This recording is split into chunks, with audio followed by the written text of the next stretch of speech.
Welcome to the Unmuted Podcast. My name is Jeff. I'm the host of the podcast, and we talk about all things HR, talent, HR tech, AI, world of work, and a bunch of other things. And our episodes live on our website at ScaleHR.com and also on YouTube. And also now we're on Spotify and a whole bunch of other platforms. We will be announcing something really soon, which is great. And so we talk about lots of different things, and our guests are, from all over the world. They're experts in recruiting, HR tech, AI, leadership, and so on. And so this episode here is a really good one.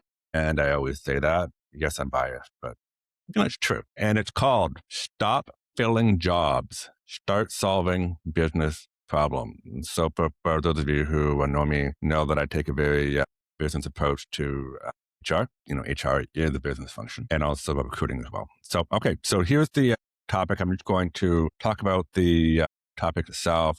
So two key points, and then I'll bring in our guest, Mike Bettley. So the first point is this. The role of a TA is changing. And so for years, recruiting has largely been measured by things like hiring metrics, time to fill, cost per hire, number of recs. And those metrics still matter, but the business environment today is asking for something more. And so companies need talent leaders who understand the business problem behind the actual hiring request, not just the job spec. Okay. So that's the first point. And I think that's a really important one because that lends into my whole philosophy of business first. And I think that the second point is the best solution isn't always just another hire, right? And so with AI is part of this conversation. With AI reshaping work, tighter budgets, and a growing focus on productivity, hiring isn't always the answer. So sometimes the better solution is redesigning a role, developing internal talent. We've heard that many times. Automating work or challenging assumptions about what the business actually needs. And so that creates an exciting opportunity for talent acquisition to become a true strategic partner. So there's a lot there. And we've got a phenomenal guest here, Mike Bettley, and I'm going to have Mike come in and he's going to break all of this down for us. So Mike, welcome to the Unmuted Podcast. Thanks so much, Jeff. Delighted to be here, and thanks for the kind words. Absolutely. And so obviously we've known each other for a while, and you've been in the Toronto tech scene for quite some time, and recently spoke, was it last year at the first ever, was it this year? Sorry, last year at the HR and Tech Club. Didn't you speak at it? Yeah, you did. Yeah, I did. Yeah. Sorry. That was this year. That was a couple of months ago. It all sort of blurs together. Time has no meaning anymore. Yeah. Well, so I'm old, right? So my memory is going. So I have 3 kids. They're teenagers, so that, and a new dog. So my brain's not quite there. All right. So let's just dive into our questions here. So the first question I asked everybody is, can tell the audience what you do. Yeah. So I'm VP of Talent Acquisition for StackAdapt. We're an AI-powered marketing and advertising platform, really trying to revolutionize how folks distribute their marketing and advertising across the open internet. We are a Toronto-based company. I think we've flown under the radar a little bit, but I'm very, very proud. I think we're one of the biggest sort of Canadian tech stories that nobody's talking about, which we need to probably address. But we're about 1,800 people now, spread across 15 countries, really seeing explosive growth. And in the last 2.5 years since I've been at the company, we've grown from 700 to 1,800 in 2.5 years. So really pretty massive growth. And I run a TA team of about TA and TA ops of about 25 folks spread across the US, Canada, the UK, and Singapore. Wow. Yeah, I think you mentioned something earlier that StackAdapt has flown under the radar because obviously in Canada, the number of tech companies that reach that kind of status in terms of revenue and so on, and is quite a few, right? You can think of them, Hootsuite, Spotify, and not many others. But so this is actually a really, really interesting story. And I think that we need to start talking about StackAdapt more, especially how you've grown like 1,100 roles in the last 2.5 years. That just, like absolutely astounding. Yeah, it's not a lot of sleep over the last couple of years. It's been it's been a lot, but also, I think what's interesting about the StackAdapt story is like we didn't take on a lot of funding early on. And so the business from the DNA of the company and the founders, We had to build products that people would actually part with cash for. And that's really still the core principles of the company, is to be focused on our customers. And kind of what we talk about is grow boldly together. So our success is determined by the success of our customers, right? So if your marketing and advertising campaigns aren't working, then your business is not going to grow.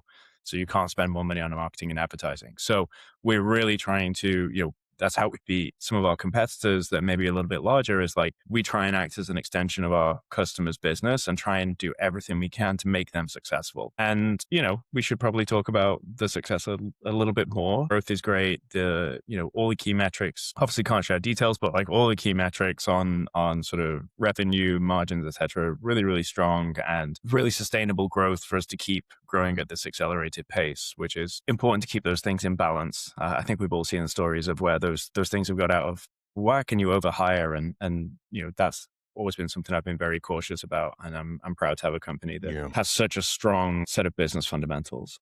Awesome, love it on all fronts. All right, so let's get into our topic, and so once again, this episode is called "Stop Filling Jobs, Start Solving Business Problems." Okay, so the first question, as we were going back and talking about this topic, you mentioned that talent acquisition needs to stop staying in their lane, which is a great phrase. What do you mean by that? And how should recruiters think differently about the value they bring to the business? Yeah, I think in modern people teams and HR teams, you have very different functions, but fundamentally, it's a team playing different positions. And it becomes very easy for the different functions to start operating completely independently. So you have your PVPs doing work over here, you have total rewards doing work over here, you have TA work doing work over here. And if you don't have all of those groups working cohesively together, you miss a lot of things. And so you can have PVPs that are seeing performance trends where individuals we're hiring are underperforming when they come into the role. But if that doesn't get fed back into talent acquisition as to what are the gaps, what are the missing pieces, we can't evolve our TA practices to capture higher performers.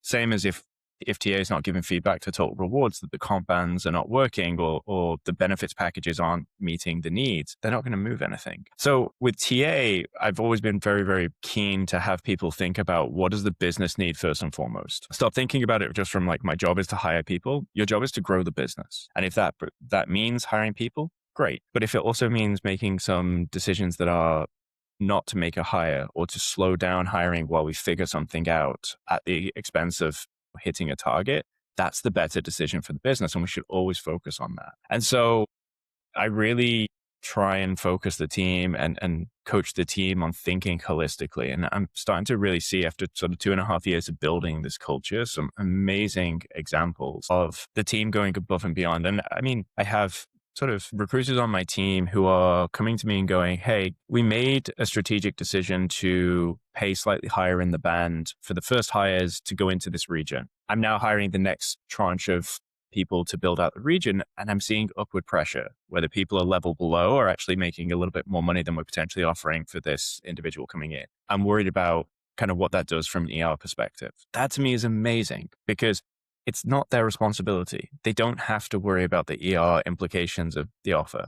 And I think in traditional TA teams, you're just like, cool, I'm going to get this offer out. This person will accept it. I'm going to get this signed. But thinking holistically gives us that heads up. We can have more informed conversations. We can sort of start to think about how we mitigate that. But you need the TA folks to be thinking more broadly and flagging the problem. And TA spends a lot more time in front of the business than any other part of HR, right? We are talking to hiring managers, we're talking to executives, we're talking to every layer of the organization, whereas PVPs, because they're servicing a much larger number of people, generally spend less time face to face. So we can get signals earlier of like where things are not working as intended. So another example, engineering the other day, we're looking to hire sort of some creative talent to work in the engineering team. It signaled to us that like the ways of working between our creative function, our creative studio, and our engineering team wasn't working optimally. So we were able to flag that to the PVP. We still made the decision to do some internal mobility and move someone across to engineering to help speed things up. But at least PVPs are aware that, hey, this function is not operating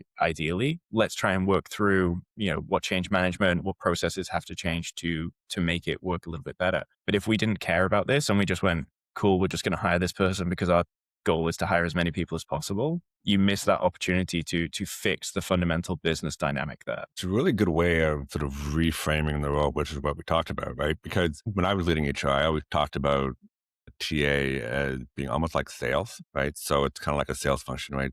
Different audience, and so on. But if the salesperson cared about the business in terms of its growth, then that's a good thing. And it's the same thing here, right? Yes, you are selling a different thing. You're selling the company, and you're trying to find like the right, I guess, customers to join it, right? So it's kind of a similar thing. But you're absolutely right. It's a mindset shift. Anyway, yeah. But if your sales team only care about bringing in the deal, but they don't care about retention, if they don't care about growth of the accounts, then what's their incentive to really try and hone in on the right ICP for your product, right? Instead, they'll just be like, cool, I hit my number, I got my quota, all done. And it creates these ripple effects. And so at StackAdapt, we spend a lot of time trying to think about like the systems and how do all of these pieces have equal and opposite reactions for the decisions that you're making. So if sales brings in a bad fit for our ICP, it has knock-on effects for our account management teams. And we're very lucky that we have people who care deeply about growing this business, not just hitting metrics and kind of cashing a check at the end of the day. Like it's much more about how do we build a sustainable business for the long term. Yeah. And so getting into the tactics. So when a hiring manager opens up a new rec, right, what question should TA be asking to better understand the underlying business challenge before just sort of jumping into it? Yeah. So when I hear from a hiring manager, and we'll use the example of sales because I think it's the easiest to just illustrate this.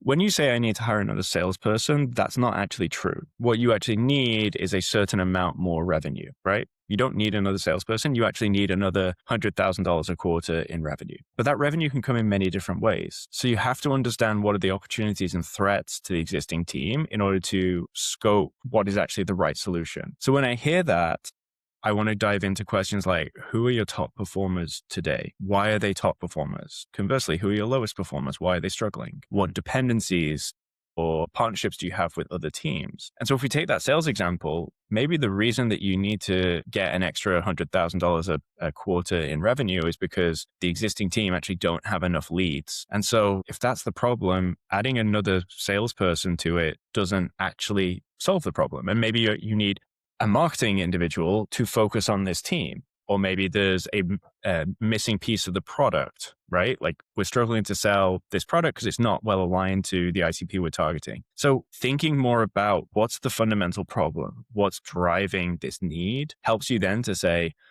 okay, there might be some different solutions. Now, TA could just go, okay, you need a salesperson. Here's a scorecard. I'm going to go hire you a salesperson. But caring more deeply about the overall success of the business really puts a different lens on this and getting really curious. So, I had a recruiter the other day pull an offer for a senior IC because as they were doing their pre-close conversation with the senior IC, the candidate disclosed like, oh, I actually really want the manager's job. I really want to be doing people management. The problem we needed to solve was a senior IC that wanted to be exceptionally good at their craft, not someone who wanted to go down the people management route. We already had succession plans in place there. And so the recruiter actually went back to the hiring manager and said, I'm advocating that we don't make this offer. I think it's going to cause you a lot of headaches. I think it's going to cause you a lot of ER issues down the road. They had the confidence to do that because they understood what they were trying to solve for that team at that time. And they cared enough about the success of the team to make the hard decision. So they gave up on their chance to make a quick hire and a quick win and hit their target to try and make the best decision for the business. And that's what I want everyone to be doing. And asking these questions is kind of that superpower of TA. Our job is to ask questions. Our job is to probe. Our job is to ask the 5 whys and get to the real heart of things. And applying that to the recs that you have coming in is the starting place. And you don't have to necessarily know what the answer is, right? You've got people around you who can help figure it out. But if you're, I'll point to another example with my SVP of finance. He was looking to hire a director and he's telling me about this role and talking through kind of, I want someone who has seen scale and operates really, really well and can run this team. But I also want someone who's like down in the nitty gritty and like wants to follow up on potential things. And I was like, those are 2 different people. The people that want to operate are going to not be the people that want to chase down every single lead. The people who chase down every lead probably haven't seen the scale. Which one's more important to you? And he's like, right, okay, I'm going to go with the person who chases down the lead. Great. We can go and look for that profile of the person who's like the most senior person in a much smaller company, bring them in because they'll operate in a similar way to how he thinks about things. I don't know what the right solution is, but my job is to ask him questions and try and tease out, what are you actually trying to solve? Are you trying to solve someone who's got eyes on the business in the same way that you do? Or are you looking for someone who can run a bunch of weekly, monthly business meetings and write reports? If you hired the wrong thing, the person who's operated at scale, you're going to be disappointed as a leader and you're not going to solve the problem that you actually want to solve. So I find this the most interesting piece. And I think this was the big sort of transition moment in my career, is when I realized that I don't have to just take executives at their word. My job is to ask them questions. My job is to probe so they can make the best decisions that they possibly can. And you get to learn a whole bunch of cool stuff about, no one else has this view on the business like TA does. We work across every single team, every single function at every level. And that's a super cool experience for broadening your overall business knowledge. You mentioned something about when the rec comes in and then someone who's managing the rec, but obviously having that influence and being able to take something back and then having that credibility, business acumen, and so on doesn't just happen overnight. And it doesn't just happen with the rec, right? So talking about influence or being proactive, because obviously the last thing that you want is to have your hiring team, your recruiter just sitting there waiting for the rec to come in. That's the last thing. And so how can TA build stronger partnerships with the likes of finance, HR, business leaders, other functions? So they're helping shape workforce choices instead of simply responding to them. So it's a bit of a shift, right? So instead of it being an order taker, I guess, what I used to call it, you're being more proactive. So how do you make that shift? There's two components to this. One is within the TA team and the other is with the stakeholders. I'll touch briefly on within the TA team and then go into stakeholders mainly. So within the TA team, you have to build an incredibly strong foundation of trust and vulnerability, because you're asking a bunch of people to do things that they've never done before. You're asking TA, really good recruiters, to go above and beyond anything they've been asked to do before. In understanding the business, having courage to ask questions, having courage to dissent. You can only do that if you build a foundation of trust where they know that there's not negative repercussions for asking questions or going, hey, this doesn't make sense to me. I don't think this is the right solution. So I think that's the first piece within your own team. I think on expanding influence, my general hot take is I think my job is to try and hire as few people as possible without negatively impacting the business. Headcount is your biggest cost. And so looking for all your different strategies that you can try and minimize the number of people you have to directly bring into the business helps us overall. So I look at the buy, borrow, build, and now we've added the bot framework. So buy, who do we need to hire? Borrow, who can we bring across the business? So internal mobility or potentially even consultants externally to solve a niche problem. Build, you're working with talent development and L&D. How do you develop the skills you need? And then bot, how much of this job can be automated or given across to AI, and what components of it? How does that materially change what you need to buy if all of a sudden, a bunch of the responsibilities can be taken away so that the humans do the most human work? And showing that you care about making the best decision for the business and not just hitting metrics is how you build trust. And so I think it's showing up in front of the business, asking questions, showing that you care and demonstrating that, you're understanding what the leaders are sending back to you. So if you're constantly asking the same questions of what's the tech stack for this role? Kind of immaterial, right? Tech stack is just a set of tools that people use. It's also something that doesn't change massively. So if you've already had it once, do you need to be validating that every time? Or can that conversation go way deeper on, last time we talked, you were working on these kind of key projects. How are they developing? Are they going well? Cool. What's your learnings from the last couple of hires that you've had? What's working particularly well? On the sort of HR, sort of broader HR and finance side, myself and my talent managers actually sit in all the P&L reviews monthly for each of our teams. So we actually understand how is that business performing against the targets that they had. The reason we do this, and it is a big time investment, is that it gives us a ton of context. But the overall shape of the P&L informs your hiring. So if you're trending behind, you're going to start slowing down your hiring. We need to know that. We need to know why that is. We need to help them understand which roles should be slowed down, which roles should be accelerated. And showing up in those meetings, asking intelligent questions, being prepared builds trust with finance, builds trust with the business leaders as well. So look for those opportunities that you can spend time in front of them, add value, and don't think about, again, going back to not staying in your lane. That doesn't always have to be a TA conversation. It can be a PvP conversation. It can be a finance conversation, but be bold and be brave to like step forward into those spaces and go, even if you don't know, like you have to just, you have this amazing tool in AI that you can go and query, like, help me understand a P&L, right? Like, and you can learn really, really quickly, but you have to care enough to want to do that work. Yeah, I thought the best way to build trust with other function was to show that you care and ask questions, because ask questions and let them, sort of speak, and it should teach you. Because I think, one really cool thing about HR, which I realized early in my career, is that HR, broadly speaking, touches every single business function, right? From customer to product to sales, finance, marketing, which is really, really cool, right? That's why I liked it. But that is a challenge too, because now you need to be somewhat multiversed in a different business function, which is why it's so important to have that business background or understand it anyway, and to be able to ask questions, but to genuinely care. Because if you don't, you just don't really care about that person or that function, then nothing really matters. And so I do have a question about AI, so I can't let you escape, unless we talk about the biggest thing probably to crash our shores in the last decade, well, actually maybe ever. So as AI, so skills-based hiring, obviously another thing, right? We're trying to do more for skills-based hiring, and workforce planning continue to evolve. What do you think the most successful TA leader will be doing differently over the next 3 to 5 years? My glib answer to this is everything. Okay. I do genuinely think the TA is a point where so much of our work is necessary repetition and like quite manual things, navigating between systems, clicking the button on outreach, writing the outreach messages.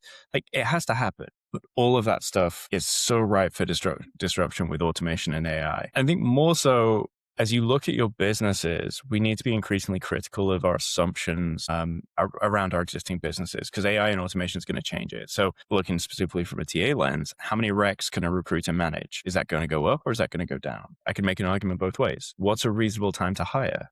All of a sudden, if you have the ability to build websites and run asynchronous talent assessment, all of a sudden your time to hire could go down massively. You could also see the inverse happen, where people become increasingly distrustful of AI and want to spend more time in person with people, and your time to hire goes up. Again, monitoring the metric is interesting, but it doesn't tell you what's good or bad. You have to make that decision for your organization. And we have this opportunity to keep pressure testing ideas as leaders go through this and navigate these changes. Like it's very easy for TA to sit there and go, hey, it should be clear what you need to hire. It's never been more confusing for executives to go have confidence in the decisions that they're making. So how do we lean in and provide more support and bring them alternative solutions, challenge the status quo, right? Maybe the skill sets we've been looking for our core sales team actually need to evolve, because more and more of that work's been automated and we need to index more heavily into a different skill set. All of our executives have never gone through this either, right? The closest proxy I'd give is like the dot-com boom, right? Where all of a sudden the internet transformed how businesses were operating. That's, 25 years ago. Near enough. Like a lot of our leaders were not in executive or leadership positions during that. So they're learning it as they go as well. So having that empathy that like, this is a really hard moment where we're making decisions today that are going to have ripple effects for the next 5 years, and not to get frustrated, but to lean in with that care and empathy. And I think as TA leaders, you need to get clear on what you believe your value add to the business is, and then leverage AI and automation to create space to do the high value human-centric work. So I think about things like ultimately decision-making is a human craft. Context gathering. AI is only as good as the context that you feed it. So spending that time really unpacking a problem and understanding what's causing it, not just the symptoms. That's you can then feed, here's the problem I have, and you have this amazing, super powerful problem solving machine at your fingertips, but it still relies on you knowing what the actual problem is. I think, people it's talk a lot about complex in a situation right now. Like AI it's just opening up opportunities, but also a lot of headaches as well. Because look, I mean, it's complex, right? It's not like just pushing a button and it just happened. There's a lot of different ways of thinking about how you approach something that has to happen. And there's a million different use cases for AI. It's not just going to Claude and typing something in. There's a lot more than that. So anyway, but that's that we've been talking about that for the last year, and so much of the work that I've done is around adoption and figuring out strategy and so forth. That's probably the single biggest thing that a lot of people are thinking about right now. It's very interesting. So if our viewers can learn just one thing about all the good things that you've talked about today, what is that one thing? Yeah, it's obsess over the business problem, right? And it's going to bring a lot of shape to your hiring very quickly. So my analogy here, a software engineer has a tech stack, right? But that's just a set of tools that they use to do the job. If you went and looked in the toolbox of a carpenter, a framer, a plumber, an electrician, they're going to have a lot of very similar tools. They'll have some specialized ones, but a lot of the same stuff. What problem they solve is completely different. And that's the analogy, is don't focus on the toolbox, focus on what's the job that they're coming in to solve, problem they're coming in to solve. And then it's going to be really easy for you to match who's going to be the right individual to solve that problem within your business. Thank you very much, Mike. I mean, this has been a great episode. And I think for me, the biggest takeaway is that obviously TA is a super important function to any organization. And the things that you've been able to achieve over the last 2.5 years is absolutely, it's just breathtaking, because I think being able to hire like over 1,000 people, I mean, my God, I've only hired, the most I've hired in 1 year, it might have been like 100. So I don't know how you did it. But anyway, so for those of you out there, please contact Mike Bettley to get the ins and outs on how to scale really, really, really, really fast. And but this is the Unmuted Podcast. I'm Jeff, your host, and all of our episodes live on our website at ScaleHR.com. And we're also all over other platforms too, Spotify and a bunch of others. We will be making announcements soon on other cool places that you can find us as well. And so Mike, thanks for being here and best of luck with your move. Thank you very much, Jeff. Take care, mate. And that's a wrap. Thanks for listening to the Unmuted Podcast with Jeff Waldman. Real conversations, zero corporate filter, all about the future of work. If you enjoyed this episode, subscribe, leave a comment, and share it with someone smart. New episodes drop every week. Until next time, stay unmuted.